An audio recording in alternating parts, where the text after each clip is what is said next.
Taste the Daily. Chennai நுங்கம்பாக்கத்தைச் சேர்ந்த real estate தொழிலதிபரிடம் 40 லட்சம் ரூபாய் மோசடி செய்த மூவர் சிக்கினர். ஆன்லைன் ட்ரேடிங்கில் 40 லட்சம் ரூபாய் முதலீடு செய்தால் 3 மணி நேரத்தில் 50 லட்சம் ரூபாயாக திருப்பி தருவதாக நண்பர்கள் மூலம் அறிமுகமான ட்ரேடிங் தொழில் செய்து வரும் லூரு என்சன்ராஜ் ரியல் எஸ்டேட் அதிபர் ஆனந்திடம் கூறியுள்ளார். இதனை நம்பிய ஆனந்த் 40 லட்சம் ரூபாயை லூருவின் உறவினரான மரிய ஷெர்லின் ஜெப்ரி வங்கி கணக்கிற்கு அனுப்பியதை அடுத்து பணத்தை திருப்பித் தராமல் இழுத்தடித்து வந்த நிலையில் ரியல் எஸ்டேட் அதிபர் ஆனந்த் லூரு உள்ளிட்ட மூவரை பிடித்து போலீசில் ஒப்படைத்தார். காஞ்சிபுரம் மாவட்டம் ஸ்ரீபெரும்புதூர் அருகே ஆயக்குளத்தூரில் தரைப்பாலம் அடைப்பால் கழிவுநீர் குளம் போல் தேங்கி வீடுகளை சூழ்ந்துள்ளதால் பொதுமக்கள் அவதியடைந்து வருகின்றனர். கழிவுநீரை மிதித்துக் கொண்டு குடியிருப்புகளுக்கு செல்ல வேண்டிய சூழ்நிலை உள்ளதால் எளிதில் தொற்றுநோய் பரவும் அபாயம் உள்ளதாக அப்பகுதி வாசிகள் வேதனை தெரிவிக்கின்றனர். இதுகுறித்து மனு அளித்தும் அதிகாரிகள் நடவடிக்கை எடுக்கவில்லை என தெரிவிக்கும் மக்கள் விடியாத திமுக தங்களை கண்டுகொள்ளுமா எனவும் கேள்வி எழுப்பியுள்ளனர். தூத்துக்குடி மாவட்டம் குலசேகரன்பட்டினம் கடற்கரையில் தீவிரமான கடல் அரிப்பால் 100 மீட்டர் தார் சாலை மணல் திட்டுகளால் மூடப்பட்டுள்ளதால் வாகன ஓட்டிகள் மற்றும் மீனவர்கள் கடும் சிரமத்திற்கு உள்ளாகின்றனர். உடன்குடி அனல் மின் நிலையத்துக்கு துறைமுகம் அமைப்பதற்காக கடலில் சுமார் 10 கிலோமீட்டர் தூரத்திற்கு நவீன பாலம் அமைக்கப்பட்டுள்ளதும் பல்வேறு பகுதிகளில் தூண்டில் பாலங்கள் அமைக்கப்பட்டுள்ளதும் கடல் அரிப்புக்கு காரணம் என குற்றம் சாட்டும் மக்கள் கடல் அரிப்பை தடுக்க விடியாத அரசின் மீன்வளத்துறை உடனடி நடவடிக்கை எடுக்க வேண்டும் எனவும் வலியுறுத்தியுள்ளனர்.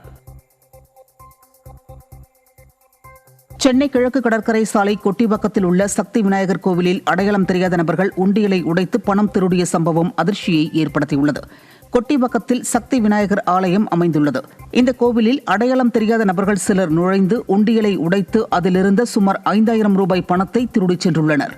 சென்னை போன்ற மாநகரில் கூட விடியாத திமுக அரசின் ஏவல் துறையினர் முறையான ரோந்து பணிகளை மேற்கொள்ளாததால் திருட்டு சம்பவங்கள் அதிகரித்துள்ளதாக மக்கள் குற்றம் சாட்டுகின்றனர். தென்காசி மாவட்டம் குற்றாலநாதர் திருக்கோயில் வளாகத்தில் போலீசார் உதவியுடன் இந்து அறநிலையத்துறை ஆக்கிரமிப்புகளை அகற்றுவதற்கு எதிர்ப்பு தெரிவித்து நரிக்குறவர் சமூகத்தினர் வாக்குவாதத்தில் ஈடுபட்டனர். கோயில் வளாகத்தை சுற்றி சிலர் ஆக்கிரமிப்புகளை செய்துள்ளதால் பக்தர்களுக்கு இடையூறு ஏற்படுவதாக புகார் எழுந்தது. இதையடுத்து இந்து சமய அறநிலையத்துறை அதிகாரிகள் காவல்துறையினரின் உதவியுடன் ஆக்கிரமிப்புகளை அகற்றும் பணியில் ஈடுபட்ட நிலையில் அதற்கு எதிர்ப்பு தெரிவித்து அப்பகுதியில் நரிக்குறவர் சமூக மக்கள் வாக்குவாதத்தில் ஈடுபட்டதால் பரபரப்பு ஏற்பட்டது.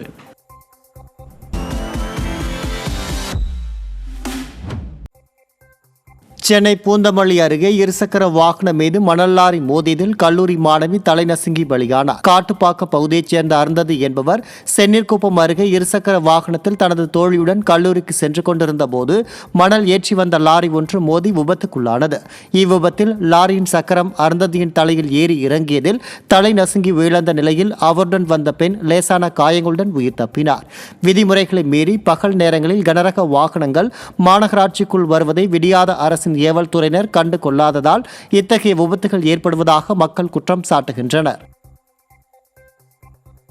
திருவள்ளூர் மாவட்டம் கும்மிடிப்பூண்டி அருகே ஆட்டோ ஓட்டுநரை கொலை செய்த வழக்கில் 4 பேர் பிடிபட்டனர். திருமழிசை பகுதியைச் சேர்ந்த ஆட்டோ ஓட்டுநர் ஹரிகிருஷ்ணன் அஜய் என்பவருடைய காதலியுடன் தொடர்பில் இருப்பதாக கூறி 4 பேர் கொண்ட கும்பல் நல்லூரில் அவரை கொலை செய்துள்ளனர். சிசிடிவி காட்சிகளை ஆய்வு செய்ததில் கொலை செய்த 4 பேரும் சிக்கிய நிலையில் கும்மிடிப்பூண்டி நீதிமன்றத்தில் ஆஜர்படுத்தப்பட்டு சிறையில் அடைக்கப்பட்டனர். விடியாத திமுக ஆட்சியில் எந்த தவறு செய்தாலும் எளிதில் தப்பிவிடலாம் என சிலர் நினைப்பதால் சட்டவிரோதமான செயல்கள் அதிகரித்து வருவதாக குற்றம் சாட்டப்படுகிறது. மதுரை மாநகராட்சியில் கழிவுநீரை முறையாக சுத்திகரிக்காமல் வைகை ஆறு மற்றும் நீர்நிலைகளில் திறந்து விடுவதால் சுகாதார சீர்கேடு ஏற்படும் அபாயம் எழுந்துள்ளது.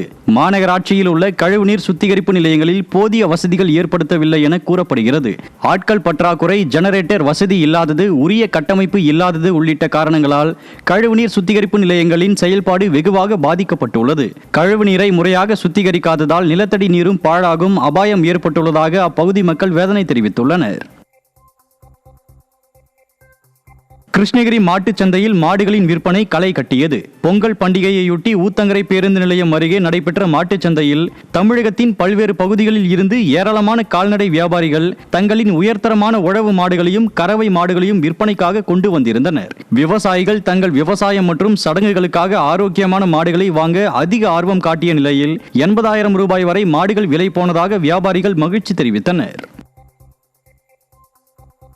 கடலூர் மாவட்டம் புவனகிரியில் சாலை ஓரங்களில் தேங்கி நிற்கும் கழிவு நீரால் பொதுமக்கள் அவதியடைந்துள்ளனர். புவனகிரி பேருந்து நிலைய சாலையில் உள்ள வடிகால் வாய்க்காலில் குப்பைகள் தேங்கியுள்ளதாகவும் கழிவுநீர் கலந்து துர்நாற்றம் வீசுவதால் நோய் தொற்று ஏற்படும் அபாயம் உள்ளதாகவும் அப்பகுதி மக்கள் அச்சம் தெரிவித்தனர். மேலும் இதுகுறித்து விடியாத அரசின் பேரூராட்சி அதிகாரிகளிடம் பலமுறை புகார் அளித்தும் நடவடிக்கை எடுக்கவில்லை என தெரிவித்தனர்.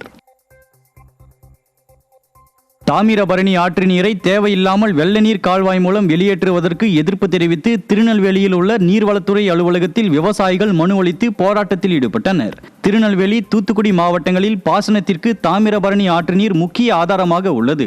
மேலும் வறட்சி பகுதிகளுக்கு மழை நீரை பாசன வசதி அளிக்க தாமிரபரணி வெள்ள நீர் கால்வாய் திட்டம் செயல்படுத்தப்பட்டு வருகிறது.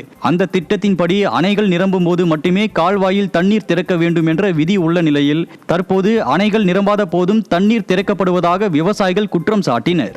இதனால் தண்ணீர் தட்டுப்பாடு ஏற்பட்டு பயிர்கள் காய்ந்து போகும் அபாயம் உள்ளதாக அவர்கள் வேதனை தெரிவித்தனர்.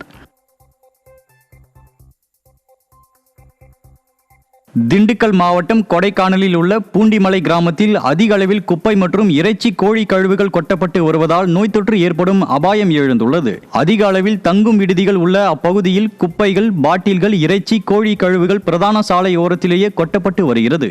இதனால் அப்பகுதியில் துர்நாற்றம் வீசுவதோடு நோய் தொற்று ஏற்படும் அபாயம் எழுந்துள்ளது. இதுகுறித்து பலமுறை புகார் அளித்தும் ஊராட்சி நிர்வாகம் எந்த நடவடிக்கையும் எடுக்காமல் அலட்சியம் காட்டுவதாக பொதுமக்கள் குற்றம் சாட்டியுள்ளனர்.